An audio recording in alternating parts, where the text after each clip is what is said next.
Des militaires dans les rues de Tours dès mercredi, une image que nous n'avions pas vue depuis juin 2015. Après l'attentat de Nice, le préfet d'Indre-et-Loire a annoncé aujourd'hui un renforcement des mesures de sécurité.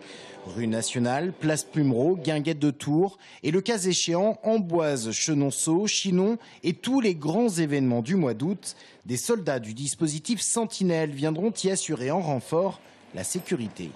Sécuriser, se renseigner, apporter de la sécurité aux gens en déployant des moyens militaires qui sont entraînés et adaptés à la situation. L'ennemi que nous affrontons, c'est le même qu'il soit à Gao au Mali ou qu'il soit ici en France. 120 soldats déployés pour cette fin de saison estivale sur les départements d'Indre-et-Loire, du Maine-et-Loire et de la Sarthe, dont 70 basés à Tours. Au total, 4 unités pilotées par le préfet d'Indre-et-Loire qui pourront être déplacées sur ces 3 départements en fonction des événements.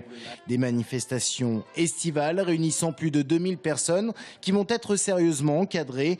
Périmètre, conditions de déplacement et de stationnement des véhicules, encadrement sécuritaire, tout sera passé à la loupe par le préfet.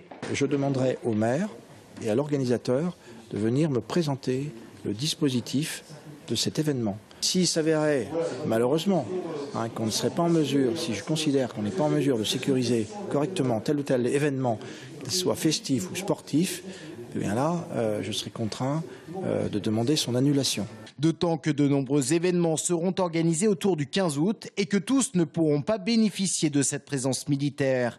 Des soldats qui auront quitté les lieux au mois de septembre avec une sérieuse interrogation sur l'organisation de la braderie de Tours.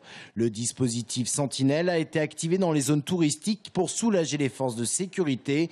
Rien que du côté des gendarmes en Indre-et-Loire, ils sont 450 quotidiennement sur le terrain, 650 si l'on prend en compte la réserve opérationnelle.